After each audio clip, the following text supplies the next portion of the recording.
The perspectives shared by the participants in this podcast are solely their own and not intended as medical advice. For any health issues, we strongly recommend seeking guidance from a licensed professional.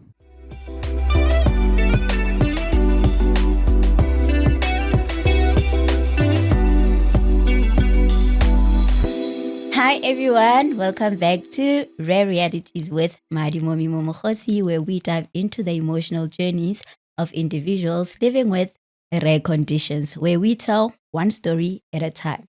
Imagine going to the doctor and coming back with a diagnosis that it can either be cured or you have to live with it for the rest of your life. Of course, I'm not by myself. I am joined by Hope. Hi. Guys, I want to share why Hope is here, but I don't know how to pronounce the condition. So I'm just going to let Hope introduce himself and why he's here.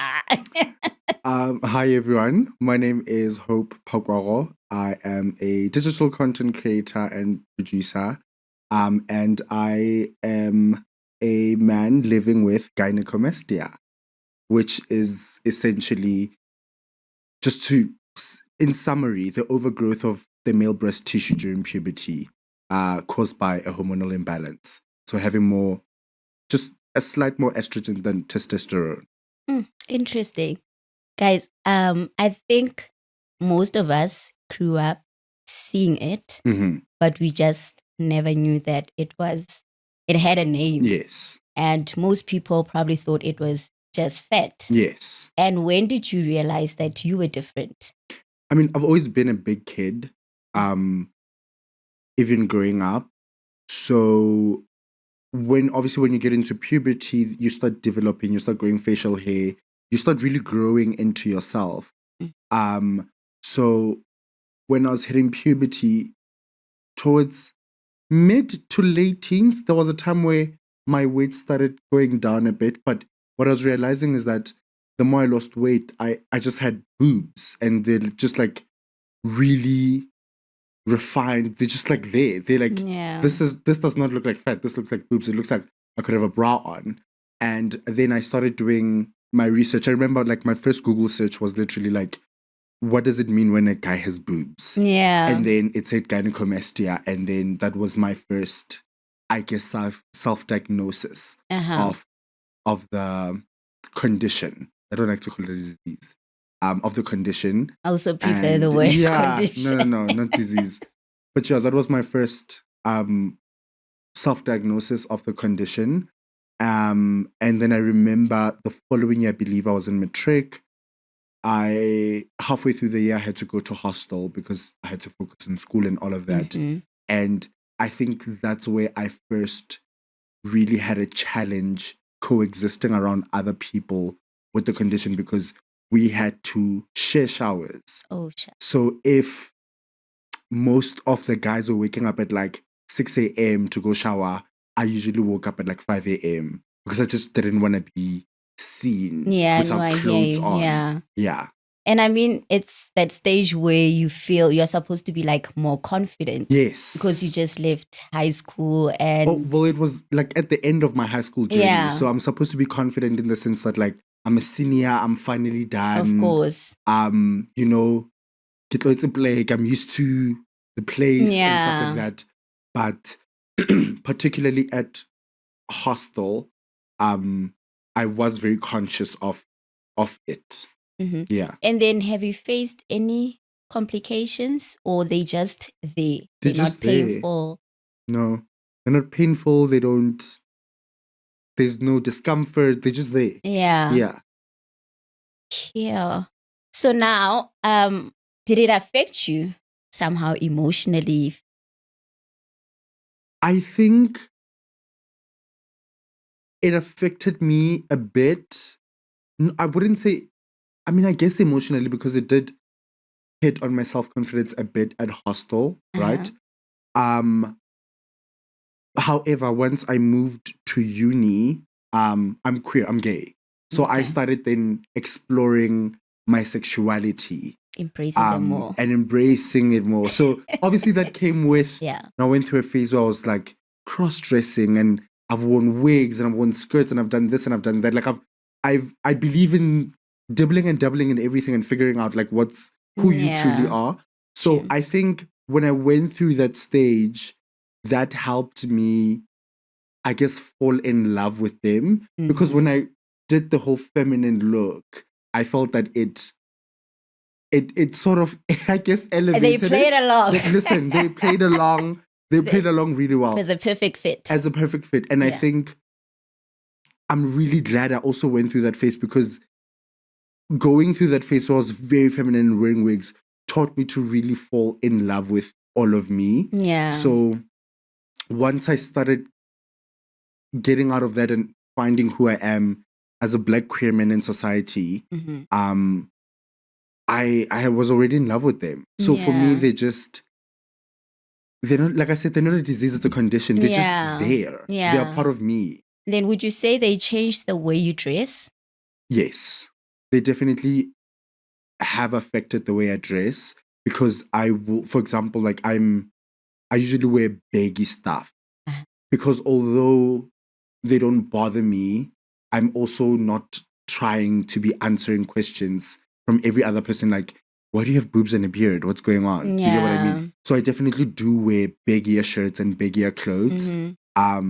Because of that, they have changed the way I dress and my fashion choices for sure. Have you had, I'm going to ask you a personal question. Sure. Have you had people confuse you as a trans? Yes, all the time. How does that make you feel? I'm indifferent. I mean, I've been confused for a woman. I was flying back from Cape Town, coming back to Joburg. I was at the airport. I was going through security. The metal detector kept going off. So they said, take your shoes, take whatever off. Yeah. At this point, I only had my pants and my shirt on. They were like, okay, it's fine. Just walk through. We'll do a physical search. I had a beanie on and a hoodie. I had shaved my entire beard off. And the man is like, oh no, I can't search you. I'll wait for the lady to come search. I'm like, why? Because I'm also like running late. Like, I'm going to miss my flight. I'm like, why? Like, no, because you're late. I'm like, no, I'm a man. You can go ahead and search me. So I have been confused for a lady or for transgender. I usually take it as a compliment, because I'm like, oh my gosh, you think I'm pretty? Yeah. Thank you so I mean, you are much. gorgeous. Thank you so much.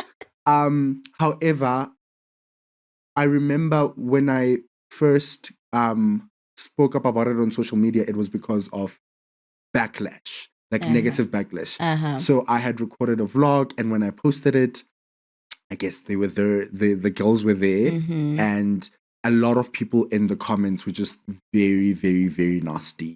I mean, I've been called transformer. I've been called like any transphobic, homophobic word you can think of in that video.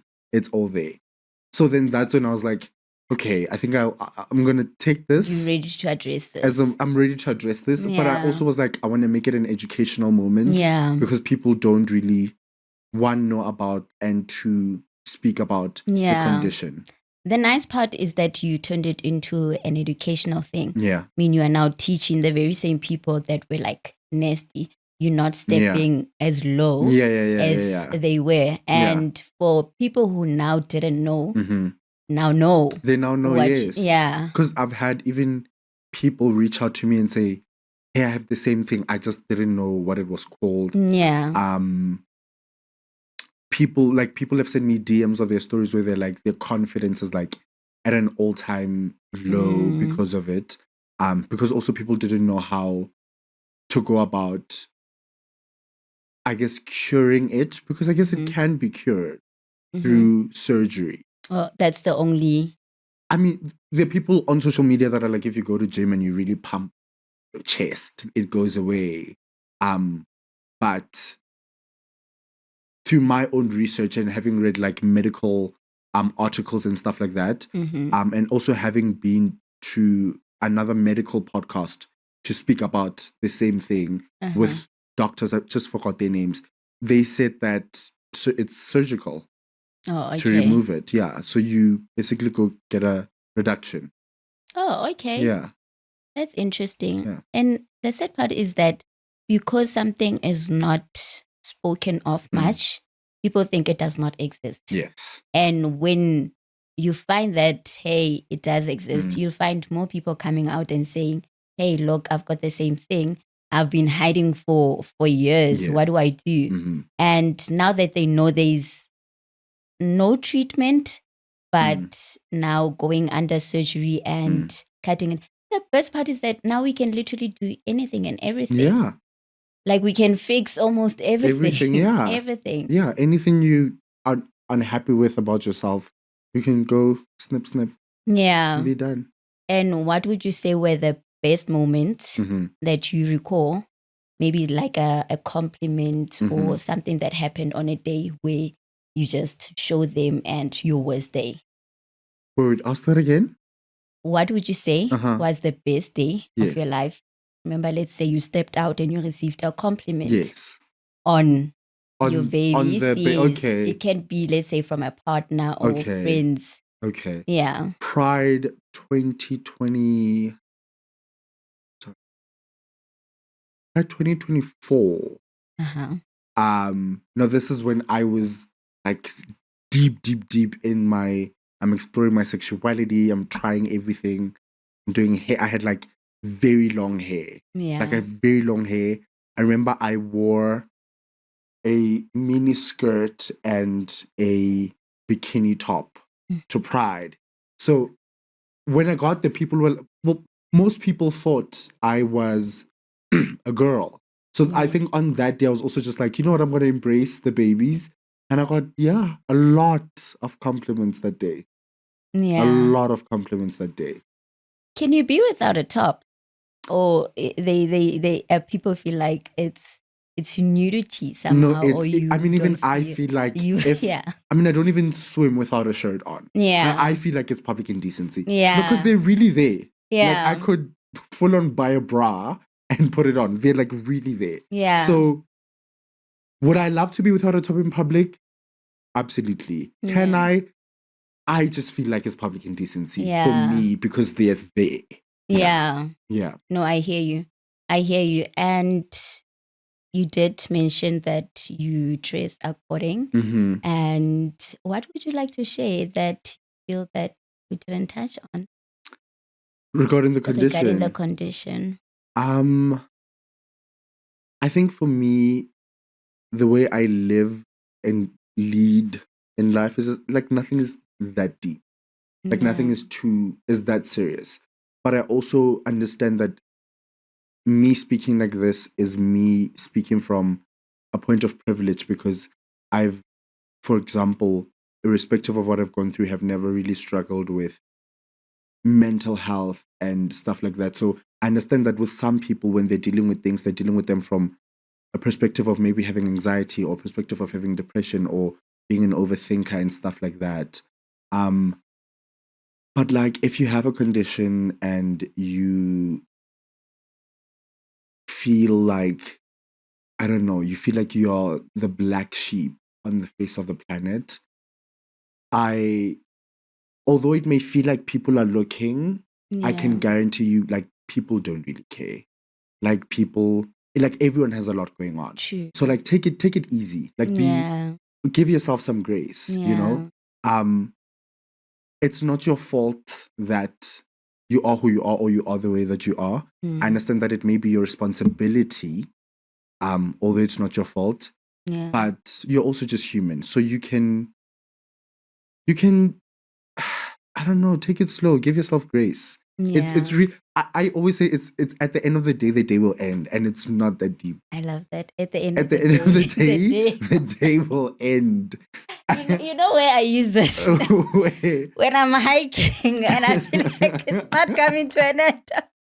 At the end of the day, I'm still gonna make it. Yeah. At the end of the day will end, and tomorrow will be a new one. Yeah. And just keep going.